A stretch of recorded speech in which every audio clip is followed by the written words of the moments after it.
வந்து நம்ம நாள்தோறும் யூஸ் பண்ணுற ரெஃப்ரிஜரேட்டர் எப்படி திங்ஸை கூல் பண்ணுதுன்னு பார்க்க போகிறோம். உங்களுக்கு ஏதாவது ஐடியா இருக்கா எப்படி நம்ம எதுக்காண்டி ரெஃப்ரிஜரேட்டர் யூஸ் பண்ணுறோம்னு? காய்கறிகளை வாங்கி அங்கே வச்சா கெட்டு போகாமல் இருக்கும், அதுக்காக நம்ம ஃப்ரிட்ஜை யூஸ் பண்ணுறோம். கரெக்டான ஆன்சர். ஆனால் இன்னொரு கேள்வி எனக்கு இருக்குது. எப்படி ரெஃப்ரிஜரேட்டர் ஒர்க் ஆகும் அப்படின்னு உங்களுக்கு ஏதாவது ஐடியா இருக்கா? உங்கள் 2 பேருக்கு யார்கிட்டையாவது? நான் நினைக்கிறேன் ஏதோ ஒரு ப்ராசஸ் ஃப்ரிட்ஜில் நடக்குது.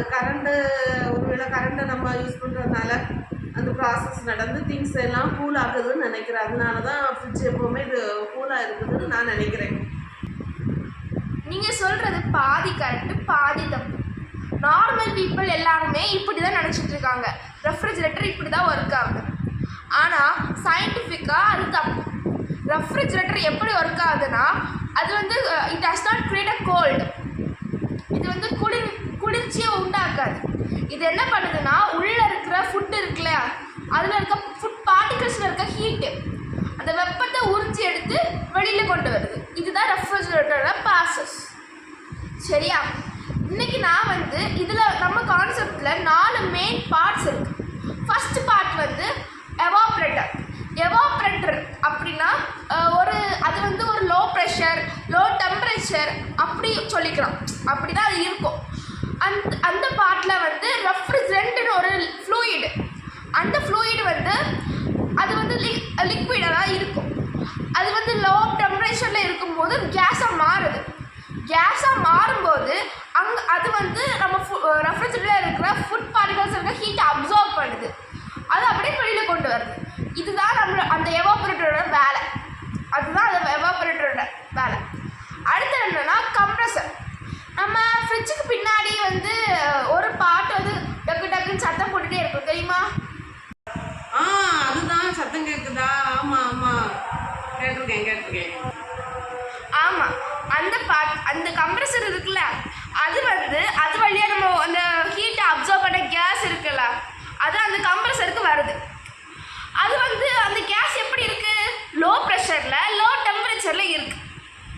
அது வந்து இந்த ஹீட்டில் சேரும்போது கொஞ்சம் டெம்பரேச்சர் இன்க்ரீஸ் இருக்கும், ஆனால் அது வந்து லோ ப்ரெஷரில் இருக்குது.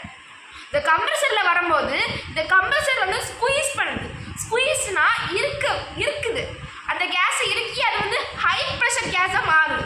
இது எதுக்காக மாறுது உங்களுக்கு ஏதாவது தெரியுமா? தெரியலையே எப்படி மாறுதுன்னு. அது எதுக்கு மாறுதுன்னா, இப்போ அது ஹை ப்ரெஷரில் இல்லாமல் லோ ப்ரெஷரில் இருந்துச்சுன்னு வச்சுக்கோங்களேன், அது நம்ம அந்த ரெஃப்ரிஜரண்ட் கேஸ் இருக்கு இல்லையா, அது வந்து லிக்விடாக மாறாது. மறுபடியும் அது வந்து ரிப்பீட் ஆகி வராது. இந்த ப்ராசஸ் மறுபடியும் ரிப்பீட் ஆகாது. அதுக்காண்டி தான் அது வந்து ஹை ப்ரெஷராக மாறுது. இந்த ஹை ப்ரெஷராக மாற்றி முடிச்சப்புறமாட்டு இது வந்து கண்டென்சர் காயில்னு ஒரு இதுக்கு போகுது. இந்த கேஸ் இது என்ன பண்ணுதுன்னா, இந்த நம்ம ஹாட்டான கேஸ் இருக்கு இல்லையா, இந்த ஹாட் கேஸ் அந்த ஹாட்டான இருக்கிறதெல்லாம் அப்படி வெளியில் இப்படி நம்ம ரூம் டெம்பரேச்சரில் அனுப்பி விட்டுரும், வெளியில் வந்துடும். அந்த லிக்விடு அந்த கேஸ் இருக்குது தெரியுமா, அது வந்து லிக்விடாக மாறி மறுபடியும் போகும். அது போகிற வழியில் எக்ஸ்பான்ஷன் வேல்வ்னு உண்டு, அது வழியாக தான் அந்த லிக்விடு உள்ளே போகுது.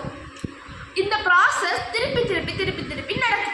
இதனால தான் ரெஃப்ரிஜரேட்டர் திங்ஸை கூல் பண்ணுது. இப்போ உங்களுக்கு ஏதாவது டவுட் இருக்கா? ஃப்ரிட்ஜை எதுக்காக செவ்வரோரமாக ஒட்டி வைக்கக்கூடாதுன்னு சொல்கிறாங்க? ஏன் தெரியுமா? நான் இப்போ உங்கள்கிட்ட ஒன்று சொன்னேன் தெரியுமா, நம்ம வந்து ரெஃப்ரிஜரேட்டரில் பின்னாடி வந்து அந்த ஒரு ஹாட் கேஸ் இருக்குது தெரியுமா, ஹாட் கேஸ் அது வெளியில் வருது. இப்போ நம்ம அது வந்து ஃப்ரிட்ஜை வந்து செவத்துக்கு பக்கத்துலேயே ஒட்டி வச்சுருந்தோம்னா அது எப்படி வெளியில் வரும்?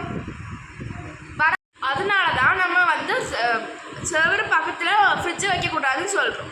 Thank you for Kumari Ariel Peravai for giving this wonderful opportunity to me.